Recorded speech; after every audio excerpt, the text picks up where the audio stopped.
Halo, kembali lagi bersama saya Sudiarianta. Hari ini kita akan belajar mengenai K3LH, yaitu tentang sistem pelayanan kesehatan. Nah, apa saja sistem pelayanan kesehatan? Yang pertama adalah pengertian mengenai sistem. Di sistem adalah suatu kesatuan yang utuh dan terpadu dari berbagai elemen yang berhubungan serta saling mempengaruhi, yang dengan sadar dipersiapkan untuk mencapai tujuan yang telah ditetapkan. Jadi di sini kita bisa menyebut sistem kalau ada lebih dari satu elemen yang saling bekerja sama. Jadi seperti itu. Untuk berikutnya adalah pengertian daripada pelayanan. Jadi pelayanan di sini adalah merupakan kegiatan dinamis berupa membantu menyiapkan, menyediakan, dan memproses serta membantu keperluan orang lain. Berarti yang artinya adalah apabila kita melakukan sebuah pelayanan di bidang medis ataupun kesehatan, jadi yang termasuk adalah membantu menyiapkan. Jadi kita bisa menyiapkan sesuatu, obat kah atau yang lainnya, menyediakan dan memproses serta membantu keperluan orang lain. Keperluan orang lain yang di sini yang kita maksud adalah pasien. Berikutnya adalah tentang pengertian kesehatan menurut WHO, yaitu suatu keadaan sejahtera sempurna yang lengkap, meliputi kesejahteraan fisik, mental, dan sosial, serta bukan semata-mata bebas dari penyakit atau kelemahan.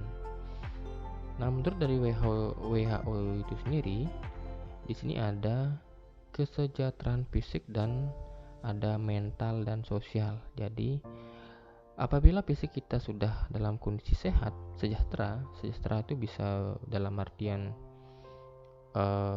kebutuhan gizinya cukup, kemudian olahraga dan yang lainnya. Kalau itu sudah terpenuhi maka disebut sehat. Nah, tambahannya lagi adalah mental dan sosial juga harus sehat. Sehat mental dalam artian di sini adalah bisa dalam arti pikiran yang sehat, jiwa yang memang sehat. Kemudian sosial juga harus sehat. Nah, pengertian sosial yang sehat di sini adalah kegiatan yang kita lakukan di rumah maupun di tempat lain itu selalu ada unsur sosial. Jadi apakah dengan lingkungan, dengan keluarga, dengan teman, sahabat, yang lainnya, kalau sosialnya sudah bagus, maka itu juga disebut dengan sehat juga. Jadi di sini tidak menyendiri, tidak mengucilkan diri sendiri. Itu kalau yang seperti itu berarti tidak sehat. Jadi di sini kesehatan menurut WHO adalah fisik, mental, dan sosial itu sama-sama harus dalam kondisi yang sehat. Maka baru disebut orang tersebut mempunyai mempunyai kesehatan pada dirinya sendiri. Berikutnya adalah tentang pelayanan kesehatan. Adalah setiap upaya yang diselenggarakan sendiri atau secara bersama-sama dalam suatu organisasi memelihara dan meningkatkan kesehatan, mencegah dan menyembuhkan penyakit, serta memulihkan kesehatan perseorangan, keluarga, kelompok atau masyarakat. Jadi kita menyebut sebagai, kita dapat menyatakan pelayanan kesehatan itu, atau mungkin apabila kita ingin tahu seperti apa pelayanan kesehatan itu, jadi salah satunya adalah pelayanan kesehatan tersebut harus memelihara dan meningkatkan kesehatan. Jadi memelihara dan meningkatkan ini bisa dalam artian memberikan obat, kemudian bisa berupa terapi dan yang lainnya. Dapat mencegah juga, yang awalnya belum sakit kita obati, atau mungkin kita memberikan vaksin maka menjadi lebih sehat. Menyembuhkan penyakit, berarti di sini kalau yang menyembuhkan penyakit, si pasien sudah mengalami sakit, berobat, kemudian menjadi sembuh. Memulihkan kesehatan perseorangan, memulihkan bisa dalam kategori sinilah terapi. Kemudian berikutnya keluarga, kelompok ataupun masyarakat. Jadi seperti itu. Oke, berikutnya adalah syarat pokok pelayanan kesehatan. disebut ataupun dikatakan sebagai pelayanan kesehatan itu harus mempunyai beberapa syarat. Yang pertama adalah tersedia sudah pasiennya ada, jadi ada tempatnya, ada orangnya, dan berkesinambungan adanya ada terus menerus, kapanpun kita kesana, hari ini, besok, sebulan, setahun berikutnya, selalu ada tempat tersebut. Kemudian berikutnya dapat diterima dan bersifat wajar. Dapat diterima pengertiannya adalah apabila kita berobat di sana, di tempat pelayanan kesehatan, kita diberikan obat A untuk penyakit A, berarti memang wajar. Jadi jangan sampai nanti kita diberikan obat yang tidak sesuai dengan sakitnya kita, jadi dapat diterima. Berikutnya adalah mudah dicapai.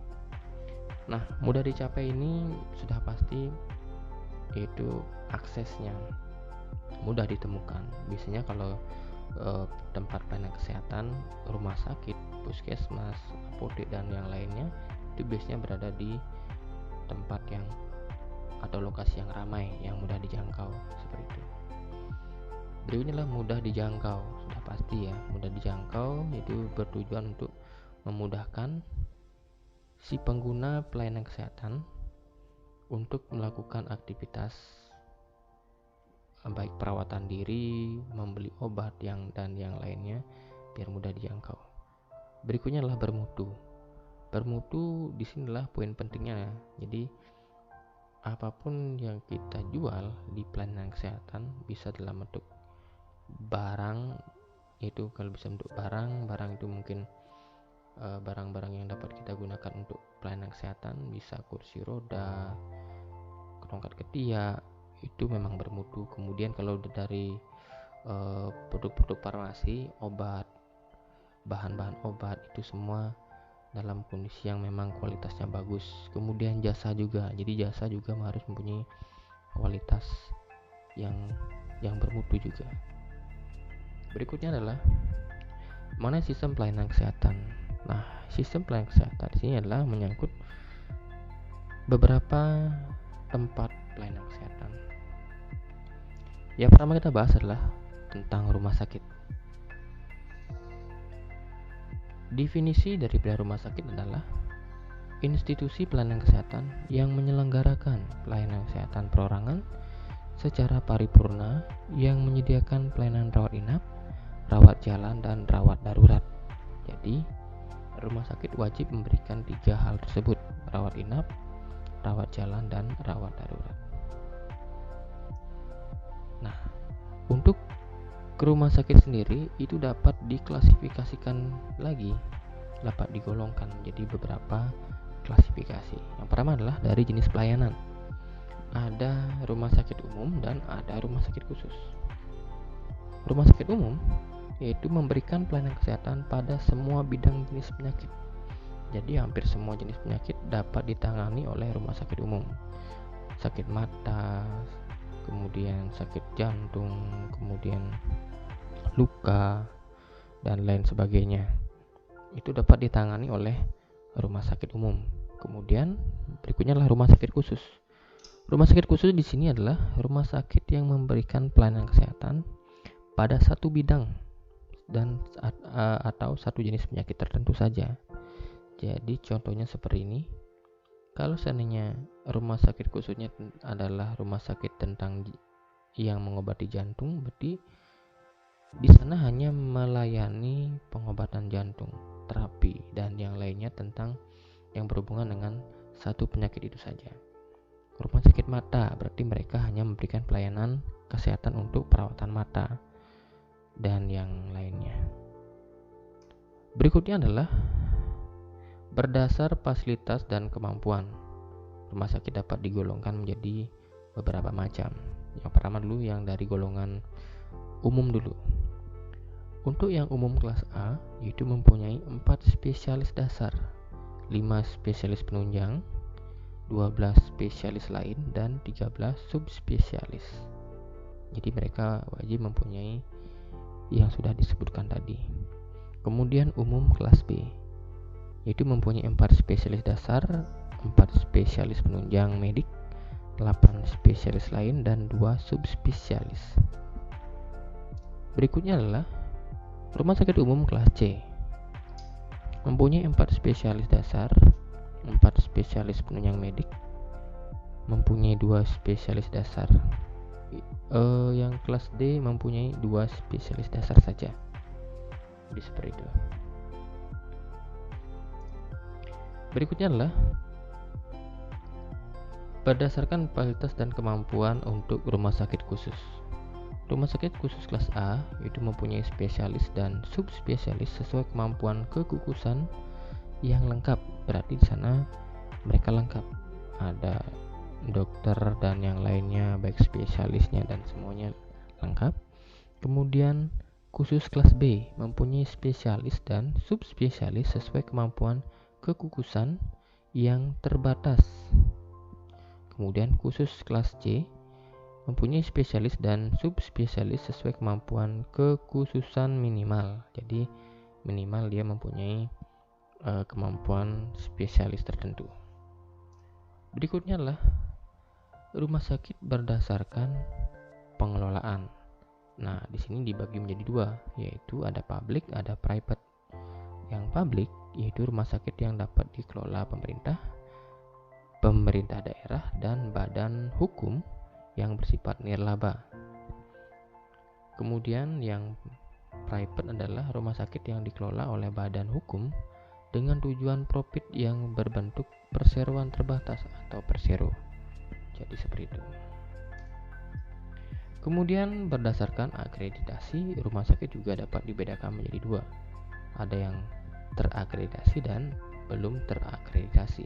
Untuk yang terakreditasi adalah rumah sakit yang diakui secara formal memenuhi persyaratan untuk melakukan kegiatan tertentu oleh suatu lembaga independen baik dalam maupun luar negeri berdasarkan standar akreditasi yang berlaku. Jadi ada pengakuan hukum baik, jadi secara formal diakui yang terakreditasi. Untuk kita ketahui di sebagian besar di Indonesia itulah sebagian besar rumah sakit sudah terakreditasi. Kemudian yang belum terakreditasi yaitu rumah sakit yang belum diakui secara formal memenuhi persyaratan untuk melakukan kegiatan tertentu oleh suatu lembaga independen baik dalam maupun luar negeri berdasarkan standar akreditasi yang berlaku. Kemudian berikutnya adalah berdasarkan afiliasi pendidikan atau kerjasama ya. Dibagi menjadi 2 macam, yaitu rumah sakit pendidikan dan rumah sakit non pendidikan. Ya, rumah sakit pendidikan yaitu rumah sakit yang menyelenggarakan pendidikan dan penelitian secara terpadu dalam bidang pendidikan profesi kedokteran dan pendidikan tenaga kesehatan lainnya.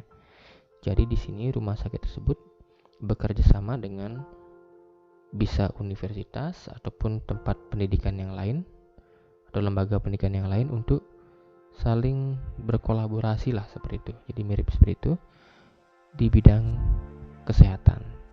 Bisa nanti pada saat kuliah kemudian dokternya tugas di sana juga bisa. Kemudian pada saat praktek mungkin di sana di rumah sakit tersebut juga bisa. Kemudian ada rumah sakit non pendidikan. Jadi rumah sakit non pendidikan ini adalah rumah sakit yang tidak memiliki program pelatihan dan tidak ada afiliasi rumah sakit dengan universitas. Jadi rumah sakit yang memang berada atau istilahnya melayani atau melakukan tugas tanpa adanya kerjasama dengan pendidikan. Jadi di sana memang sepenuhnya dokter, perawat dan yang lainnya, dan tidak ada campur tangan dari pihak lembaga pendidikan yang bekerja sama di sana. Seperti itu. Untuk kali ini sekian dan terima kasih, semoga dapat membantu. Di video berikutnya nanti kita akan bahas mengenai puskesmas. Terima kasih.